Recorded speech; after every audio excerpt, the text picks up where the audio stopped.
O algodão leva o nome do Brasil como um país líder na produção e na exportação da cultura. Só que quando submetido a alguns estresses, como o estresse luminoso, isso pode ocasionar prejuízos gravíssimos na rentabilidade da cultura. E para explicar melhor o efeito desse estresse e como manejá-lo na lavoura, nós teremos a oportunidade de conversar com um especialista em fisiologia de planta e um grande destaque na cultura do algodão. Plantcast, o primeiro podcast sobre fisiologia e nutrição de plantas.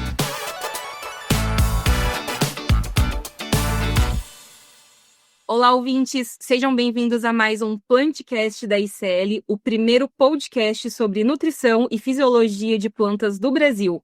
Eu sou a Maria Lanza, sou gerente de produtos foliares da ICL e hoje serei a host desse episódio. E para compor a nossa mesa, eu gostaria de convidar a querida Cíntia Silva, que é consultora de desenvolvimento de mercado da ICL, localizada no oeste da Bahia. E Cíntia, dê um olá para os nossos ouvintes. Olá, ouvintes! Eu sou a Cíntia, é um prazer enorme estar aqui com vocês. E hoje vamos falar sobre um tema de grande importância para a cotonicultura. Quero agradecer por aceitar o nosso convite, o professor Dr. Ricardo, pela oportunidade e agradecer também pela oportunidade de compartilhar com a gente o seu conhecimento. Professor, muito obrigada pela sua presença. E antes de passar a palavra, eu queria apresentar um pouquinho sobre o seu vasto currículo para o pessoal conhecer tudo que o professor já fez aqui para a cultura do algodão. Então, o professor Ricardo de Andrade Silva, ele possui graduação pela Faculdade Arnaldo Horácio de Ferreira, possui mestrado e doutorado pela Universidade Estadual do Sudoeste da Bahia e, atualmente, ele é professor do ensino superior da Faculdade Sul-América e também diretor da Fronte Agrociência, um grande pesquisador das principais culturas hoje do Brasil, como, por exemplo, soja, feijão, e também um grande destaque para a cultura do algodão, que será o tema do nosso Plantcast de hoje. Além disso, o professor também estuda temas como nutrição de plantas, manejo de plantas daninhas e reguladores de crescimento. Professor, gostaria de convidá-los para dar um oi para os nossos ouvintes e também com uma mensagem inicial. Olá, ouvintes. Para mim é um extremo prazer estar aqui. Eu, de assíduo ouvinte do Plantcast, agora, obrigado pela oportunidade, Maria, Luciele e Cíntia, por estar aqui. Vamos tentar, nesse pouco tempo que temos, trazer um pouquinho do que a gente enxerga da cultura do algodão, as possibilidades, e tentar tornar vocês apaixonados pela cultura tão quanto eu. Muito obrigada, professor. Tenho certeza que no final todos aqui vão sair um pouco mais apaixonados pela cultura do algodão e ansiosos para conhecer, principalmente aí no oeste da Bahia, essa beleza que é a cultura. Mas, professor, para a gente começar a falar um pouco sobre o nosso assunto, a gente sabe que hoje um dos grandes temas da agricultura é o tema sobre estresse de plantas, né? Hoje muito se fala sobre isso. Então, pensando sobre a cultura do algodão, eu já vi alguns dados, né, principalmente da Embrapa, que diz que a cultura do algodão pode perder até 30% de produtividade quando ela sai do seu da sua situação ótima, né? Por exemplo, com temperaturas elevadas.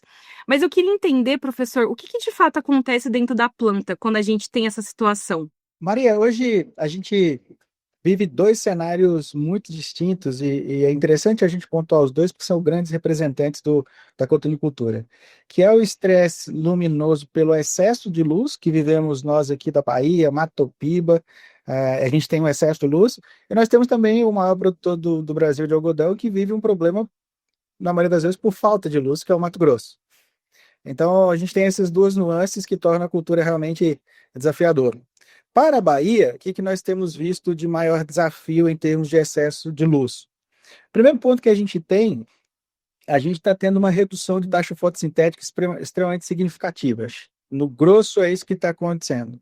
De maneira um pouco mais técnica, a gente tem observado que sobre altas radiações, a gente está saturando o fotossistema 2, e isso está impedindo com que haja substrato para a gente dar continuidade ao processo fotossintético. Então, essa saturação do fotossistema 2 pela luminosidade excedente tem inibido, inclusive, a atividade da produção de ATP, de NADP. Então, a gente tem um processo degradativo do próprio fotossistema e da capacidade fotossintética da planta. Esse é o primeiro de todos os pontos que a gente tem observado assim, que causam maiores impactos.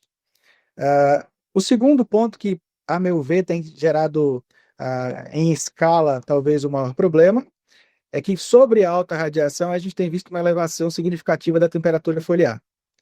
E essa temperatura, aí casa exatamente com os dados que você comentou da Embrapa, a gente tem observado que quando a temperatura foliar tem subido acima dos 32 graus, 35 graus, a gente tem tido redução de peso de capulho da ordem de até 40%. Então, a gente vê que realmente esse primeiro ponto de não ter fotossíntese suficiente, ou a fotorrespiração está consumindo essa fotossíntese produzida, está custeando aí uma diminuição de açúcar, uma diminuição de capacidade de enchimento de fruta e peso. Quando a gente olha para Mato Grosso, a gente já tem um oposto. A gente tem uma radiação incidente que é deficitária. Então, nós não conseguimos produzir a quantidade de fotoassimilados requerido, justamente porque a gente não tem abundância de luz e nem qualidade de espectro de luz para a gente conseguir fazer isso. Essa condição de falta de luz, a gente tem limitado muito a capacidade de formação de ATP, a gente tem visto que essas plantas sobre baixa quantidade de luz diminui muito a sua capacidade de combustão sistomática, elas ampliam, alargando-se praticamente a sua área foliar específica e muito, e isso tem gerado grandes problemas, que aí eu começo a ter uma parte aérea muito maior do que o sistema radicular, a gente entra num outro problema que é a capacidade de fixação de carbono nessas plantas e, consequentemente, um saldo menor de fotoassimilados para nutrir os frutos que são fecundados. E aí a gente entra num aspecto de abortamentos, tanto para a área de baixa luminosidade quanto alta luminosidade. Obviamente, o Mato Grosso acaba perdendo mais por conta de falta de fotossintatos do que a Bahia, que tem um pouco mais de excesso. E durante, voltando só na pergunta da Maria, durante o ciclo do algodão, é uma planta que tem um ciclo bem longo, né? Existe alguma fase mais crítica em que esse estresse por luminosidade, ou por falta, ou por excesso, pode ser mais prejudicial, pensando na produtividade final? Sua pergunta ela é muito interessante, Cíntia, porque assim, a gente vive, como a gente estuda muito manejo, o manejo, a gente acaba casando as práticas com o clima, né? Então, quando você casa as nossas práticas com o clima, a gente começa, por exemplo, ver aí uma quantidade exorbitante de espécie reativa de oxigênio, fatores muito intensos de perda de capacidade fotossintética, de ter folhas muito mais espessas, diminuindo a capacidade dela de interagir com luz e com umidade na folha. E aí a gente começa a ver as fases onde nós temos a maior intensidade de práticas de manejo, quando associadas às condições adversas de clima, a gente tem tido realmente os maiores danos ou as maiores severidades. Eu diria que a fase, o espectro de tempo mais impactante para que a gente sofra excesso de luz é em torno de 60 a 80 dias após a emergência.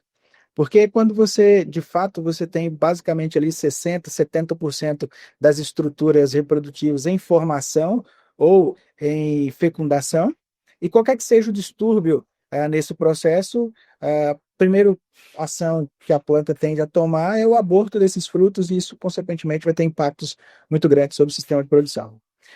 Um outro ponto que me chama a atenção dessas fases, nesse espectro de fase, é que parte de grande maioria de toda a área foliar fotossinteticamente ativa, que vai ser responsável por quase 90% da produtividade, visto que nessa fase quase se cessou a produção de folhas novas, nesse espectro de onda, de fato, eu tenho folhas de idade mais velha e folhas de idade mais nova. Folhas mais velhas, elas já têm um gradiente de alto sombreamento, então a radiação é pouco incidente sobre elas. Folhas do ponteiro são mais jovens, com menos cutícula, menos serosidade, sobre alto índice de incidência. Então, a gente vê que existe um ponto de descompensação quando a gente está entre 60 e 90 dias. Então, esse período, eu acho que é onde deve se concentrar a maioria das ações para a gente inibir a perda da atividade fotossintética oriundo do excesso ou falta de luz. É a fase que a gente pode estimular a planta a ter uma melhor habilidade para usar com maior eficiência essa luz, para que isso realmente se converta em produtividade lá pelos 90, 100, 120 dias, que é quando toda essa área foliar impactada vai mobilizar suas reservas ou atuar para a mobilização desse enchimento de fruto. Professor, muito bom, muitas informações importantes, e é legal que a gente vê a diferença de como essa cultura ela pode se comportar em diferentes cenários, né? Mas já que o professor se ofereceu, né, para falar um pouquinho mais sobre bioquímica e fisiologia, eu queria até trazer, porque a gente tem muitos ouvintes que às vezes são de outras culturas, né? Por exemplo, soja, cana.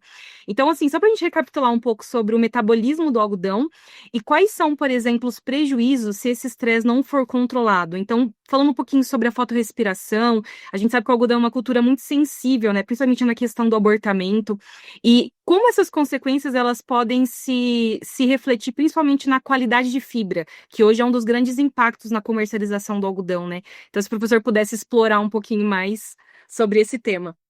Sobre excesso de luz, bioquimicamente, o que a gente tem visto em grande escala é a inibição da rubisco.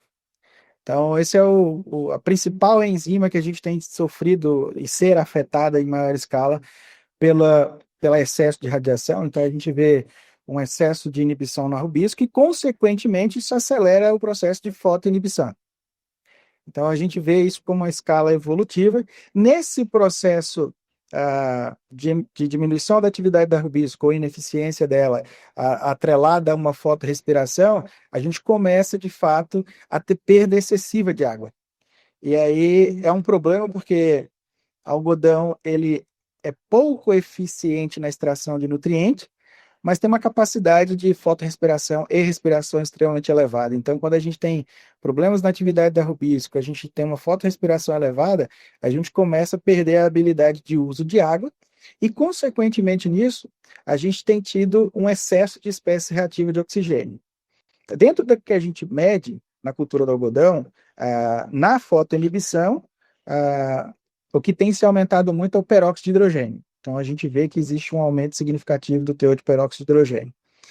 Nesse ponto, a gente observa que, naturalmente, a planta ela costuma superexpressar, principalmente a atividade da superoxidase e da catalase. Então, a gente vê que tem um aumento significativo da capacidade dessas enzimas atuarem para diminuir esse ponto de estresse ou inibir esses radicais livres da planta.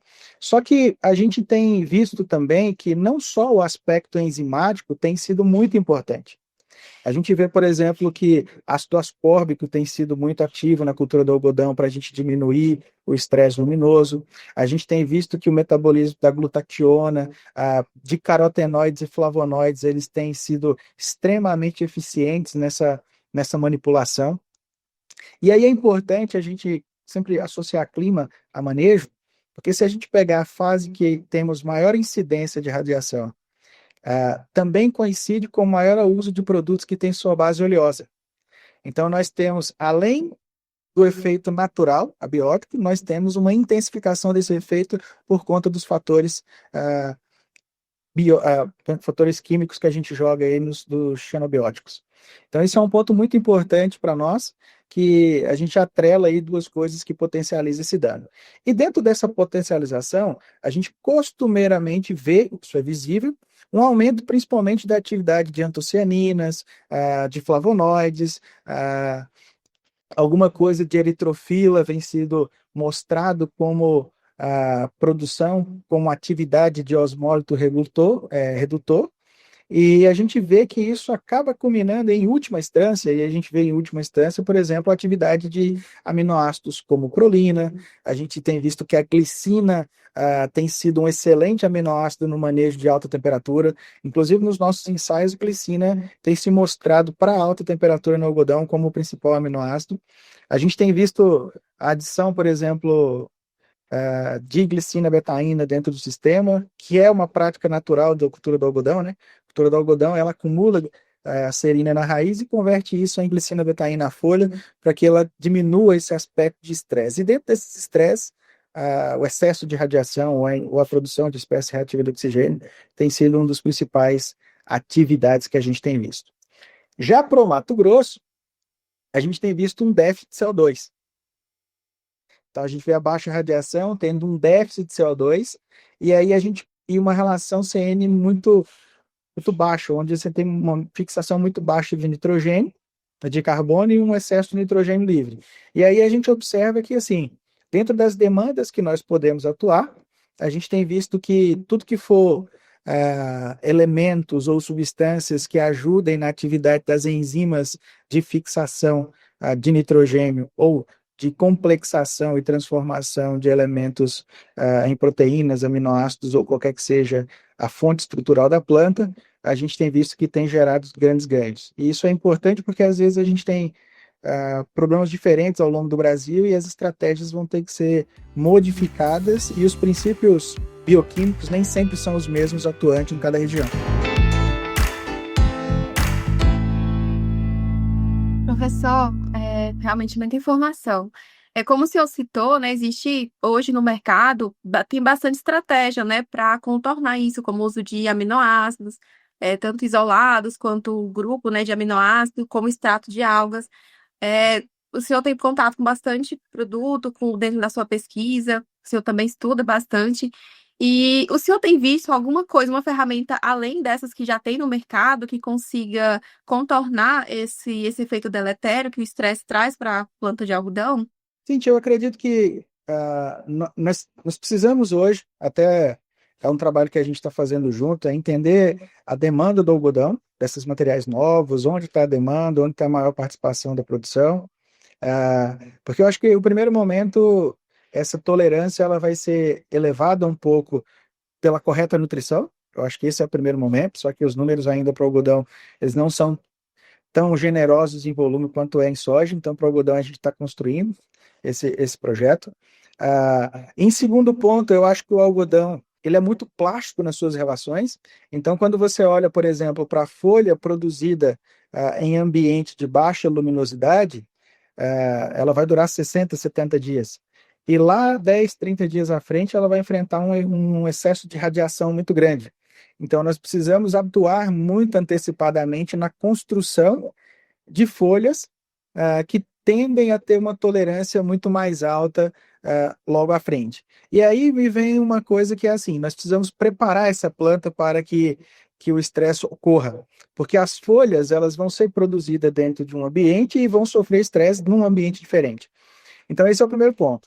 Olhando para esse cenário, eu vejo assim, estratégias de uso de aminoácido, de extratos de alga, de substâncias que incentivam a planta internamente, mexendo com o seu metabolismo, com a atividade enzimática, ou orientando a planta de alguma forma, como são os hormônios, para que ela se construa de maneira mais tolerante, se já se tem uma vasta gama de produtos no mercado, o que a gente não tem é uma adaptação real para a cultura do algodão.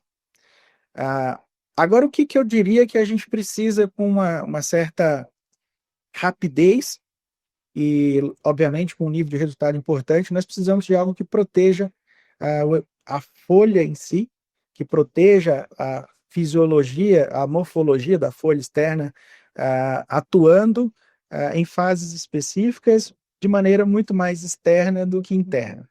Internamente é algo que a gente quer e a gente busca, mas um protetor do aparato fotossintético um pouco mais externo, a gente tem uma demanda real hoje pelo seguinte: nós podemos construir uma nutrição adequada, um estímulo adequado, mas ainda assim a relação do ambiente para com a planta é dominante.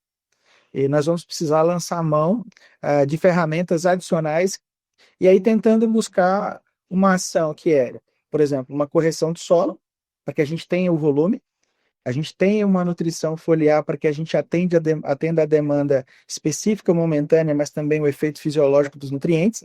E aí nós precisamos proteger essa folha.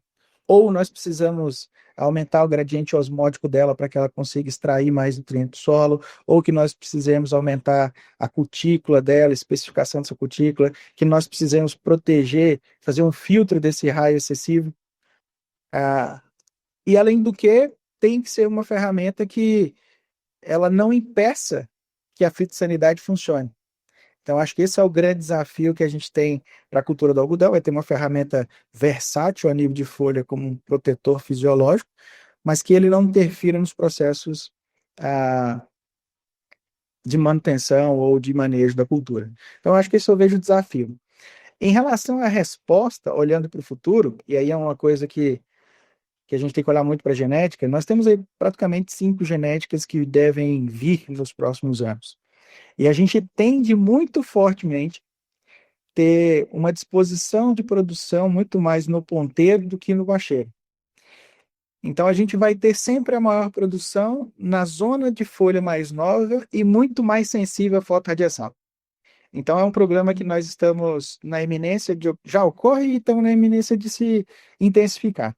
Então nós precisamos claramente entender os papéis nocivos da luz, nós precisamos entender os papéis de ativações enzimáticas, nós precisamos entender o tamanho do estresse por espécie reativa de oxigênio que a planta suporta, sem ter prejuízo, e aí a gente começar a englobar essas técnicas que a gente pesquisa para poder tentar amenizar isso num curto prazo, porque a demanda é urgente. Hoje, discutindo, a gente estava falando sobre potencial produtivo. A gente já teve áreas aqui em Luiz Eduardo que, obviamente, em parcelas, microparcelas, ah, na fazenda agronômica, chegava a produzir 940 arrobas por hectare. E nós estamos falando que hoje uma produção de 330 é aceitável. Então, e na cultura do algodão, sem sombra de dúvida, dentro de tudo que a gente já tem aqui de dados, é categórico, 65% do potencial produtivo é perdido por aspectos fisiológicos, principalmente estresse abiótico.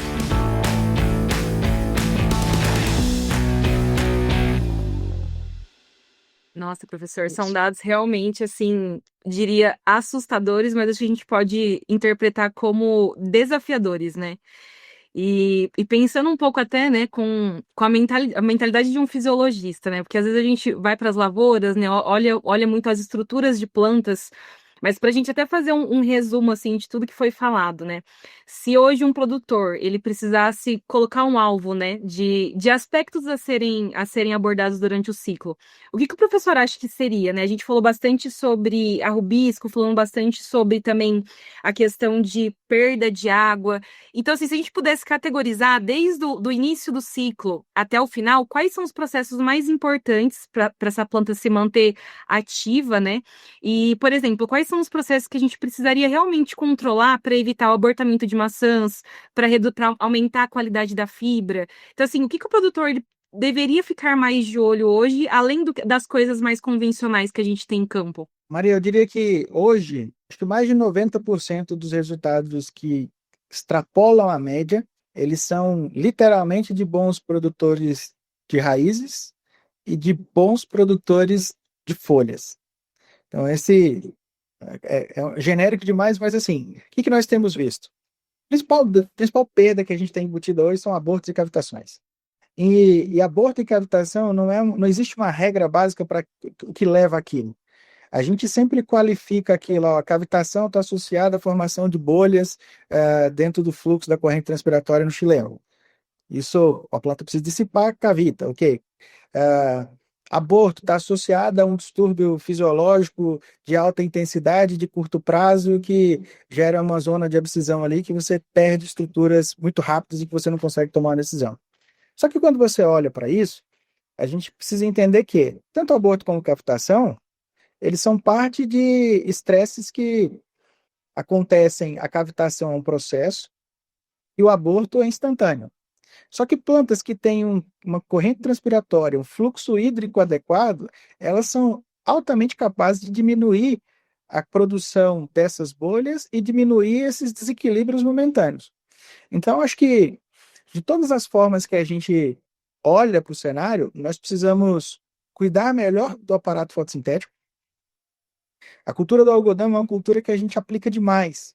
E muitas das vezes o nosso manejo ele destrói o aparato fotossintético e a gente quer que a planta super expresse potenciais que a gente mesmo está destruindo. Então eu vejo que esse é um ponto importante. Eu vejo que a nutrição foliar na cultura do algodão ela é extremamente responsiva. Só que ela não é responsiva em grandes quantidades, ela é responsiva em frequência. É responsiva em qualidade. A planta do algodão ela tem uma habilidade de usar pequenas quantidades para fazer quase milagre. Então, assim, a gente vê que às vezes se exagera demais em volumes, e esses volumes, ao invés de ser um aliado da fisiologia, passa a não ser tão um aliado. Então, aí você passa por uma estratégia muito complexa de. Hoje, eu acho que nutrição foliar na cultura do algodão, a gente não pode pensar somente em nutriente. A gente tem que pensar em atividade metabólica, a gente tem que pensar na diminuição do estresse, a gente tem que pensar na qualidade da fibra, nós temos que pensar em manutenção do potencial osmótico de folhas para extrair mais nutrientes dentro desses volumes absurdos que a gente coloca no solo, porque isso diretamente vai culminar em qualidade de fibra. E o preço disso tudo que a gente está comentando é que provavelmente os materiais genéticos de maior potencial produtivo do Brasil foram tirados do mercado porque fisiologicamente a gente não deu conta de fazê-los produzir. Então, a probabilidade de a gente deveríamos estar num patamar de produtividade muito maior se, para genéticas de maior teto que a gente teve durante os últimos anos, a gente tivesse pensado na planta do ponto de vista mais fisiológico, feito ela expressar o seu potencial genético de fato, ao invés de pegar o manejo fitossanitário e fazer o fisiológico nutricional acompanhar o fitossanitário. E, a meu ver, o fitossanitário não vai trazer altas produtividades, a gente vai trazer sim, melhorando a capacidade da planta de se adaptar ao ambiente. E aí, toda essa discussão de melhorar a fotossistema 1, de melhorar a eficiência da captação de luz, de melhorar a capacidade de uso de água, de melhorar de diminuir a produção de espécies reativas de oxigênio, está muito atrelada à capacidade dos estômatos, né? Em outros tempos, nós discutia o projeto dos estômatos abertos, olhando num sentido de que, cara, se nós manipularmos esses estômatos, a probabilidade da gente dar saltos é muito grande, mas saltos em complexos, na planta inteira. E eu acho que é muito nesse sentido que a gente tem que caminhar na fisiologia do algodão. Até um dos nossos objetivos na escrita de alguns materiais que a gente está produzindo, é exatamente isso, moçada. Existe uma fisiologia que pode ser aplicada, existe produtos, existe tecnologia, mas ela ainda não se aplica da maneira que deveria, porque nós não estamos olhando para a planta de algodão e percebendo que o maior prejuízo em não produzir não se está em doenças ou pragas, está no aspecto de relação dela com o ambiente. Então, se nós manejarmos isso, acredito eu que teremos saltos maiores do que qualquer que seja o manejo fitossanitário. Professor, realmente essa questão de aprender a manejar, né? Entender o estresse, entender o que a planta está precisando, entender onde que a planta está, né? Como o senhor falou, essa diferença, Bahia, Mato Grosso, é importantíssimo para conseguir realmente ter efetividade dessas tecnologias que estão sendo desenvolvidas, né, para o algodão. E uma questão, como que você vê hoje, a gente sabe que o senhor também atua como consultor, como que você vê hoje o produtor, se ele está receptivo para essas tecnologias que cada vez vem surgindo mais e mais tecnologias? Como que está a visão do produtor em relação a isso? Eu acho que na cadeia do algodão todo mundo é sedento por informação. O que eu acredito é assim, boas tecnologias bem posicionadas, não é nem que a gente está afeito a receber, a gente quer receber. Porque a gente precisa se valer de aumento de produtividade e aumento de qualidade de fibra. Então, assim, é uma demanda nossa. Isso é demanda nossa e é real e a gente precisa.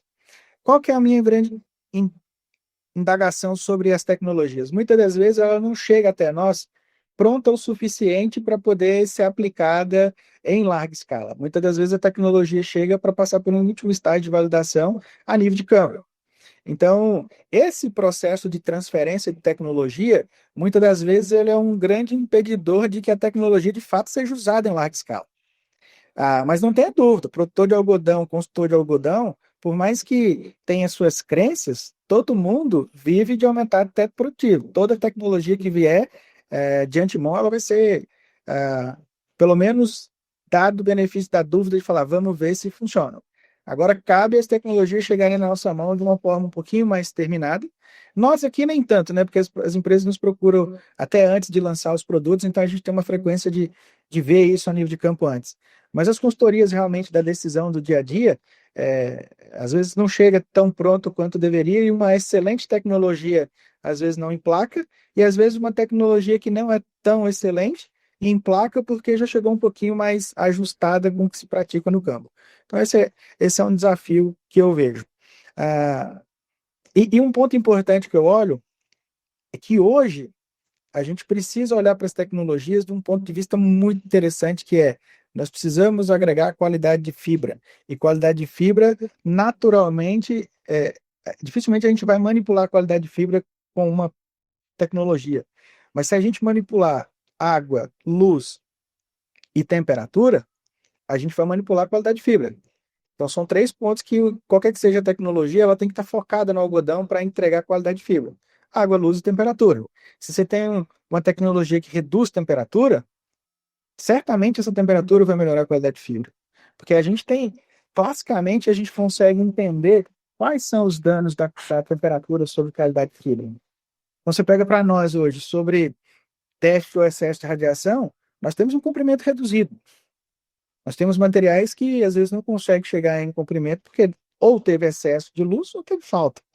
Então, se nós conseguirmos melhorar, por exemplo, existe uma discussão muito grande sobre magnésio, se nós melhorarmos a atividade de fotossíntese ou dessa capacidade com magnésio, se nós melhorarmos, a Maria que adora o selênio, se nós melhorarmos essa ação sobre selênio sobre o algodão para a gente conseguir ter essa resposta tardia.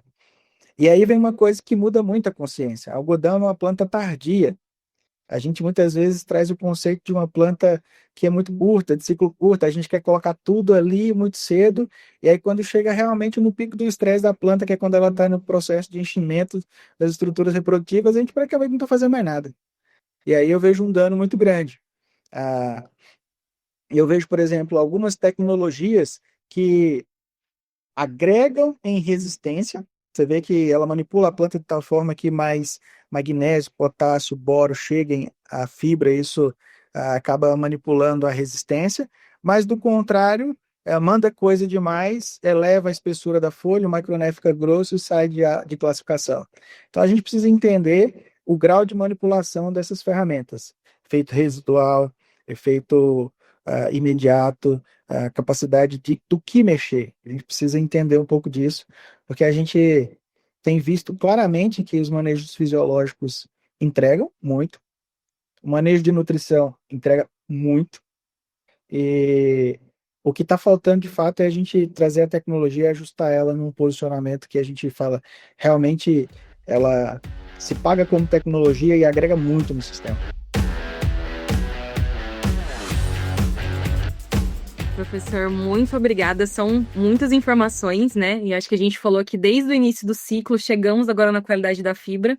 E o algodão, para muitas pessoas, é uma cultura que é muito complexa, né? O professor acho que concorda um pouco comigo, mas se a gente conseguir estudar a fundo a fisiologia, ele também serve de uma planta modelo para muitas outras culturas. Então, a tecnologia que surge no algodão, a gente consegue pegar todo o aprendizado e passar para outras culturas, né?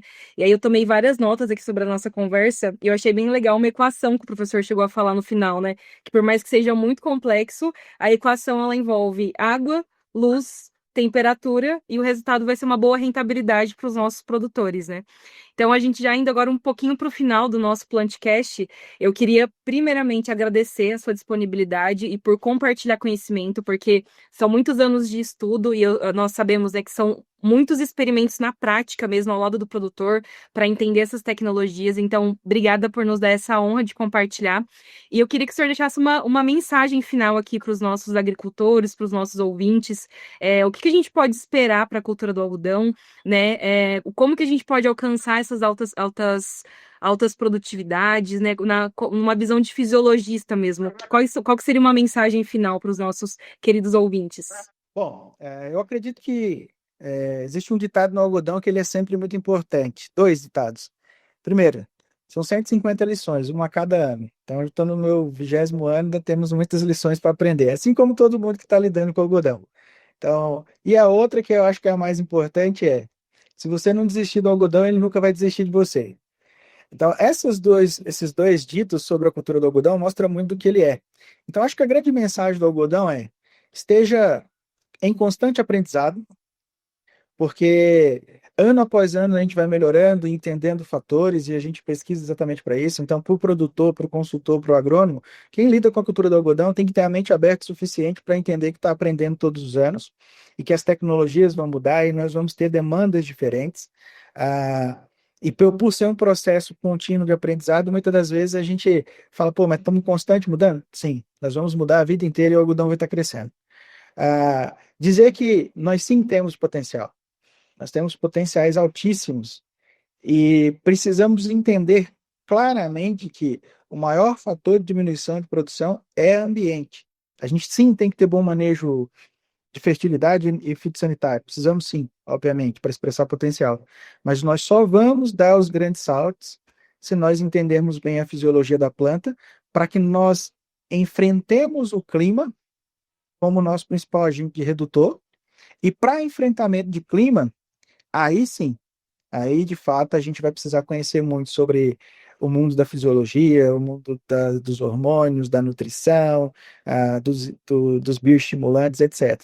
Então, acho que a mensagem é: mantenham-se em constante aprendizado, tenham fome de aprendizado e que a próxima safra seja sempre melhor que a última, e estaremos trabalhando do lado de cá para sempre trazer as melhores informações para que esse conhecimento seja enriquecido ano após ano.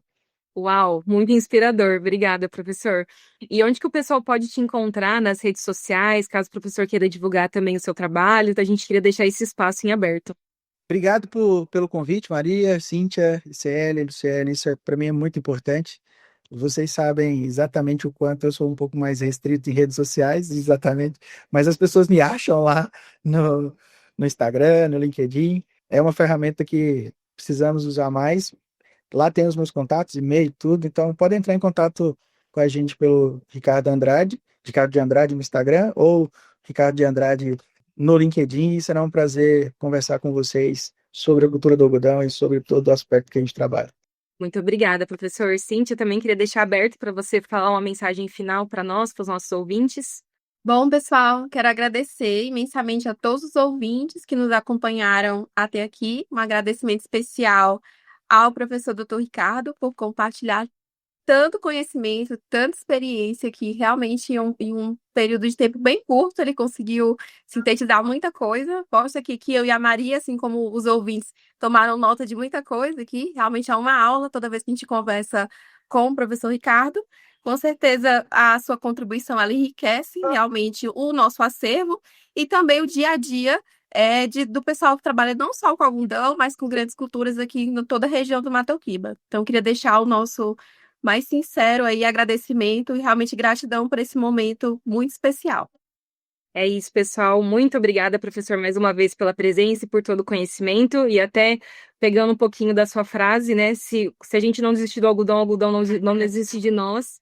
Queria aproveitar para falar também que nós aqui, como o primeiro podcast de nutrição e fisiologia de plantas, também não desistiremos do algodão. Então, iremos continuar trazendo mais e mais mensagens aqui e elevando essa cultura para o nível que ela realmente merece. Então, muito obrigada pelos aprendizados. E para todos que estão nos ouvindo, pessoal, nós pedimos que, se vocês gostaram desse episódio, compartilhem aí com mais pessoas, com mais produtores, para a gente continuar impulsionando essa cadeia de conhecimento. E também nos siga nas nossas redes sociais, @ICL América do Sul. Estaremos sempre no Facebook, Instagram, YouTube e também no TikTok. Muito obrigada pela presença de todos. Esperamos vocês no próximo Plantcast para compartilhar mais conhecimento. Até mais! O Plantcast é uma produção da ICL, Impacto para um Futuro Sustentável.